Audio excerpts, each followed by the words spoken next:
Hello, fellow travelers. This is Mickey Gold. Today, I wanted to talk to you about higher self. Now, I see higher self thrown around a lot, and people asking, how do I connect to my higher self? Well, the easiest thing to tell you is meditation. Now, the other thing to tell you is that we're never disconnected from our higher self. We are always connected to our higher self. That is us. That is us who knows, who is in charge, who put us on this journey. I see Earth personally as a school. Some people use the term game, but I kind of feel a little more comfortable with school for some reason. I see Earth as a school where we're here to learn lessons, to understand ourselves, and to understand others. And actually, when we understand ourselves, we understand that there is no one different than us. We are all one, actually. However, that's a topic for another day. But I feel like connecting to our higher self is kind of a term that, like I said, is a little bit of a misnomer. I feel like we just kind of don't listen to our higher selves. Now, you can call it higher self whatever you want. It can be your conscience, it can be your soul, it can be your spirit, whatever works for you. But it's the part of you that has all your potential, that has anything that you could possibly be, that knows that when we come here, we kind of lose all our memories. We lose why we came here. It wouldn't be fun, it wouldn't be an adventure if we knew all the information and we were just like, okay, yeah. I mean, how fun would things be? Like if it was a game, for instance, how fun would a game be as if there was just like you won every single time? It gets a little bit boring. So your higher self has all these different potentials, all these different things that you can be. And it's the best, the most pure part of yourself, the part of yourself that understands what you were here for. This is the part of yourself that made the deal when you decided to take on these things. Some of these things that in our lives that we don't understand, like, why did this happen to me?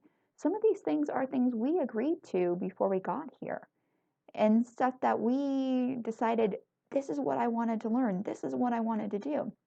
So, with that in mind, connecting to our higher self, like I said, it's just a matter of listening.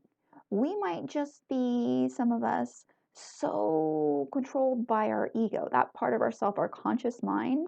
If you want to think of it that way, our conscious mind is taking control. And the conscious mind is the ego. Our conscious mind is the part of us that you know, worries about all sorts of things that when you look at stuff, the bigger picture isn't really that important. The conscious mind is that part, the ego is that part of us that cares if everybody likes us, if my hair looks great, if I got a zit, if, whatever, those type of little things that cares that what I do for a living is all about the way the world sees me, not what makes me happy, not what makes my heart sing, not what brings me absolute joy. The higher self, when we connect with higher self, we connect with that part of ourselves that lets us know, like, this is it. This is the part of us. And when we connect, when we meditate, or however you get there to connect to higher self, you can find those things. You can tap into why you're here. I mean, it's not going to give you like, here, there's the reason, However, it can help you go, you're getting a little warmer, getting a little warmer. Oh, you did that, getting a little colder, getting a little, back it off. That sort of thing. It can be your internal compass.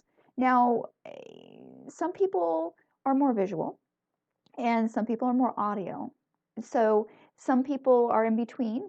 And so for some people, when you connect to your higher self, it might not feel like anything because it's like connecting to yourself. So you might hear something. I use the term sometimes when I talk about when I get that nudge from higher self, I use that term like, I heard this.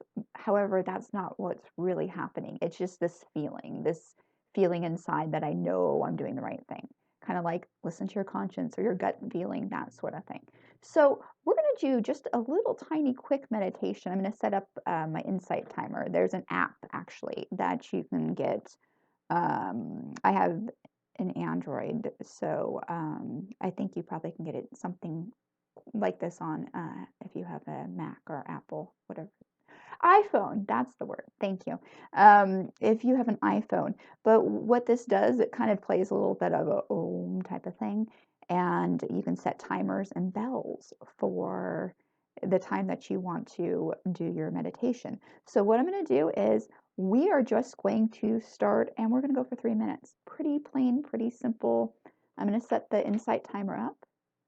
I'm going to pick up my crystal. And I want you to go ahead. If you want to close your eyes, you may do so. I want you to breathe in and out.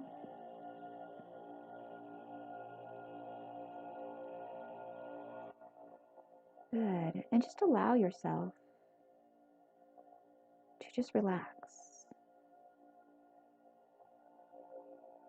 without any expectations.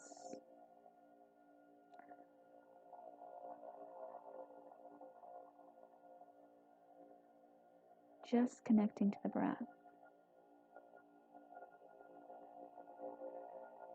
Now, if you're feeling comfortable, you can always change your positioning. Just breathing in and out. And as you breathe in and out, if any thoughts cross your mind,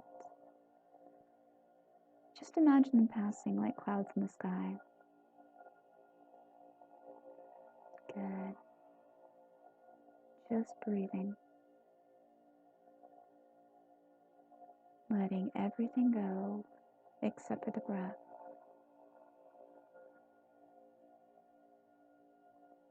Notice where you feel the breath. Do you feel it entering and exiting your nostrils?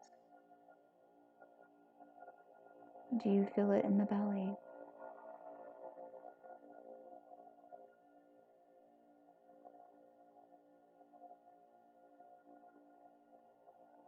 Just breathing.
There you go. Now go ahead, bring yourself back to the room. You can open your eyes if you want. I'm going to stop this. So meditation can be that simple, 3 minutes. Now, you probably didn't necessarily connect to your higher self in the 3 minutes or release the ego enough to listen to all the guidance and all the guidance or any type of messages yet. However, keep working on it. 3 minutes, just taking 3 minutes. You can do 3 minutes 3 times a day. That's 9 minutes. Now, I am actually going to record a guided meditation to help you connect to your higher self. And it's actually going to be hypnotic in nature. It's not just going to be a straight out meditation. I'm actually going to introduce some hypnosis. So that way we can get to a place of relaxation and bypass that conscious mind, bypass the ego, and let us have an experience. Now, this might not be something that happens to you the very first time that you do it. It takes time. Meditation takes time. Some days meditation feels super awesome. Some days I have to honestly say meditation just does not feel awesome, and you're going to wiggle and you're going to want to give up, and that's okay. You can start again. It doesn't matter. It's like I said on a previous video, it's all good. So stay tuned. I should have the meditation to help you connect with your higher self out in the next day or so. And be well and namaste. Thank you for watching today. Hope you're doing well. Peace.